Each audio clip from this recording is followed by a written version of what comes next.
Good morning, everyone, and welcome to Church at Home with Rachel and Dude, who is relatively loud this morning. Sorry about that.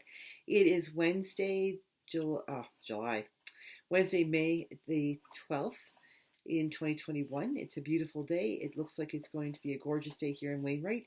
I hope it is where you are too. The only thing that could make it better is if the sun would go away and the clouds would come and bring rain. We desperately need rain. Today, I would like to talk to you a little bit about our seeming difficulty with asking for and accepting help in our society. Yesterday and Monday, we had a tremendous success with our food drive. We had a card made up for members of the hospital, people who work in the hospital, for people to sign just to say thank you as an appreciation for all you do. And I'll make sure that I get that to the chaplain soon and he can present it to the staff in a socially distanced manner. But in honor of those folks, we had a food drive as well for the Wainwright Food Bank. And we gathered a lot of stuff on Monday from the St. Thomas and Wainwright crowd. And yesterday they filled the back of my Explorer. I had to put the back seats down and they filled it right up in Edgerton from the St. Mary's and the community there. So good on you, folks. I'm gonna catalog how much we raise so we know, and take it to the food bank next Tuesday. So that's fantastic, and I thank you all for that. But in doing that work for getting food for the food bank, I realized people are very eager. People are good about sharing food with the food bank. Even some people that I know, don't have a lot, were people who came by and dropped off food for the food bank, and that is fantastic. Very much reminds me of the widow's mite, where the woman comes and she gives what little she has, rather than off the top of what she used to have. She gives everything pretty much she has to God, in trusting that God will use that well, and that God will take care of her as well. And it was so good to see that with a few of the folks. Just, I know it's tough, but they give from their depths of their heart, and that's fantastic. But the flip side of that is that there is a stigma attached, I think. Hopefully I'm wrong. Hopefully it doesn't work this way anymore. But it seems that there's a stigma attached to you having to use a food bank or to, reach out and ask others for help. Why? What have we done that asking for help is a bad thing? I remember years and years ago, I was probably about 6, so about 43 years ago, my uncle was building a barn, and I don't remember. In my memory, he had other people helping him, and in celebration of the barn raising, he had a barn dance. He had a party. He had put on some food and had a band come in, and we had a dance in the barn on a Saturday night before he started to use the barn. And that, I think, the whole point of that, my Uncle Fred having that party, was to say thank you, to say thank you to all the folks who had helped him to raise that barn, the people who had taken time, the people who, in those days, maybe it probably does still happen, but it used to be if somebody needed help taking the crops off the field, they'd get help from a neighbor, and then when they were done, they'd go help their neighbor do it too. It was a natural thing to offer help, but then also to receive help. And it wasn't a bad thing to have to ask for help. It was natural. If you need help, you ask. If another needs help, you give. It's straightforward. But something's happened in the last couple of generations, I think, where we become very proud. Pride is not a good thing here, folks. We become so proud that we are hesitant about telling someone that we need something. If we are short on food, we should not be so pride-filled that we would refuse to go to the food bank and ask for help, or ask our neighbors or our family members for help. If we're struggling in school, what's wrong with going to the teacher or going to a friend or going to a tutor and saying, I'm trying my best, but I really can't understand this concept in math, or, English is not my strong suit, I need help. Why is it that we think we need to struggle in silence, that we have to just grin and bear it, pull ourselves up by our bootstraps, keep on going. Horse pucky. That's ridiculous. That is not what the Christian ethos is about. If we look back to, we're looking through the Acts of the Apostles in this season of Easter. We're hearing over and over every Sunday about the work that the Spirit was doing, and the people were coming together, and the early church was growing. And we hear about these beautiful cases where the church, all of the people would come together, and they would bring all of their resources, all of their riches, all of their everything they had, and they would put it together in a community pot, and they took care of their community. There's even a story that talks about a couple who come and they give, and they, oh, yep, we've given everything we have. And it doesn't work out very well for them because they held some back. They weren't telling the truth. In holding back, in holding something back, in reserving what we give, that's showing a lack of trust in God. By saying, you know what, I'm going to give here. I'm going to give all this here to God. Give it to the church or wherever. I'm going to give it to God. And then God will be appeased. But I'm going to keep all this back because, just in case God doesn't take care of me, then I've got enough to take care of myself. Well, that doesn't really show great faithfulness, does it? If we truly believe that God is going to look after us, then we contribute everything we've got.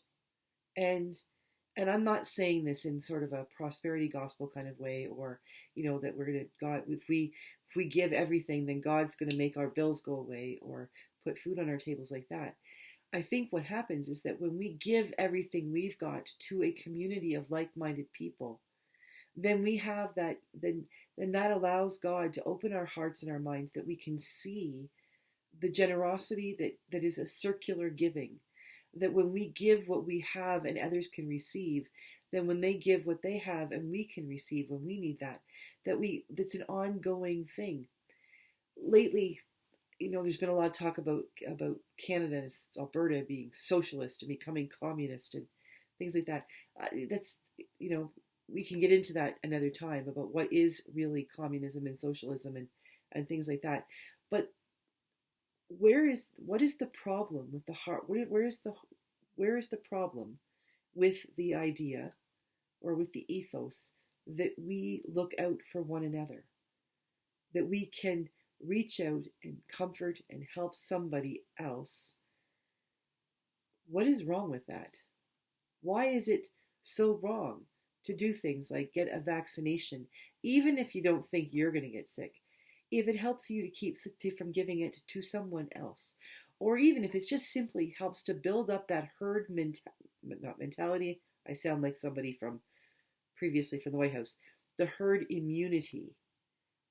If it helps build up that herd immunity, that helps everybody else. It also helps us. I don't understand that. What is wrong with wearing a mask? It's not stopping us from eating or drinking or speaking or breathing. It's simply something we do to keep ourselves and others safe. We don't complain about wearing a scarf around our faces or a balaclava in the winter when it's minus 40 and the wind's blowing. So what's the issue? Why are we so reluctant to recognize that we are a society that lives its best when we are offering and receiving help? Somehow, in our fierce independence, we have come up with this idea that we don't have any responsibility for anyone else. And the sad flip side of that is that if I say I have no responsibility for anyone else, then when I need help, I don't really have the right to go and ask anyone for help either, do I? Because no one has responsibility for me. I've said it. If I believe that we should not be a communist or socialist country, if I believe that everybody else just has to do their best and do their thing and I'm not responsible for my neighbor, then what happens when I'm the neighbor who needs help? Then I'm a hypocrite if I ask. We have become a country of people who are so afraid of something, afraid of asking for help, afraid of admitting that we can't do it on our own. I don't know. But we are so so wed or locked into this idea that we have to be strong on our own or we are failures, that when we do indeed fail, which is how we learn, we don't really learn a lot.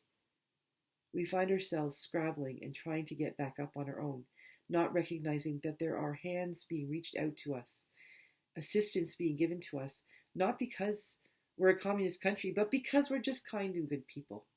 And that's what kind and good people do for one another. We help each other.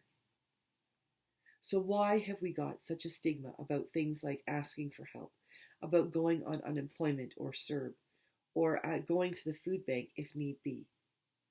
I would hazard a guess that 99% of people who have ever had to use the food bank have, when things have turned around for them, have been the first people to stand up and say, I'll support the food bank, I'll give to the food bank. And yet, for those people who have always supported the food bank, who then fall on hard times themselves, they're embarrassed to ask for help. There's something wrong with that. We need to become a society that recognizes that we cannot do all of everything on our own. We need to be able to reach out to other people in humility, which is not humiliation, in real, true humility, and say, today is my day to ask you for help. Tomorrow may be my day to offer you help.